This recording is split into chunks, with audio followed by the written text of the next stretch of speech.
Okay, the instruction says find a closed form of this sum. It's an infinite sum, and that's what the sum looks like. Then it also says determine some interval for which the sum converges, all right? So what I would recommend to do is just kind of write it down. And what I'm doing over here is I'm just simply saying it's s, and s is equal to this over here. Then what I did was I multiplied both sides, right? So I multiply s by the cosine squared.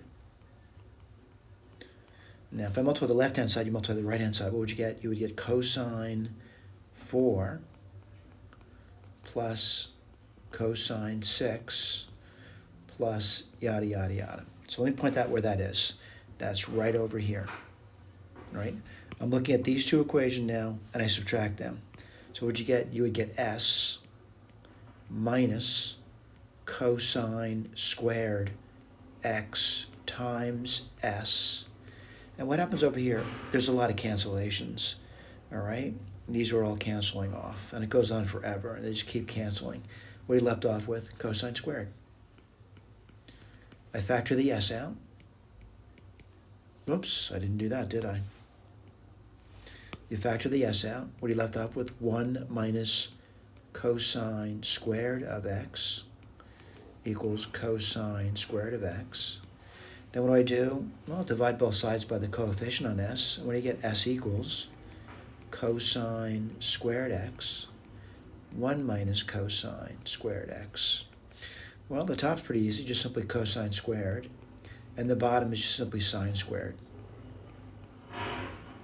What does that give you? The cotangent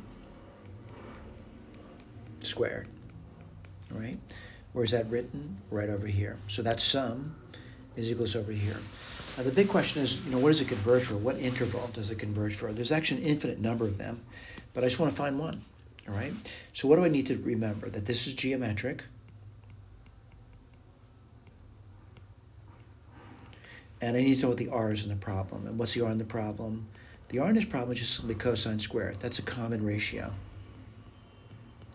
What do I need to do? I need to guarantee, if I want this to be convergent, I want to make sure the cosine squared x is between 1 and minus 1. And what interval would that occur on? Well, thinking about it, if you look at the cosine curve looks like this over here. And really what I want to do, I want to, whether it's squared or not doesn't matter to me. I'm looking for an interval where that's going to be the case, where it's going to be topping out at 1 and bottoming it out at minus 1. And what is that interval? Well, that interval is going to be from where? Let's put this down. X goes between 0 and pi. That's an interval that would occur, by the way. That's written over here. Are there other intervals that accomplish that? Yes, there are, but this is a good interval to start with. Thank you.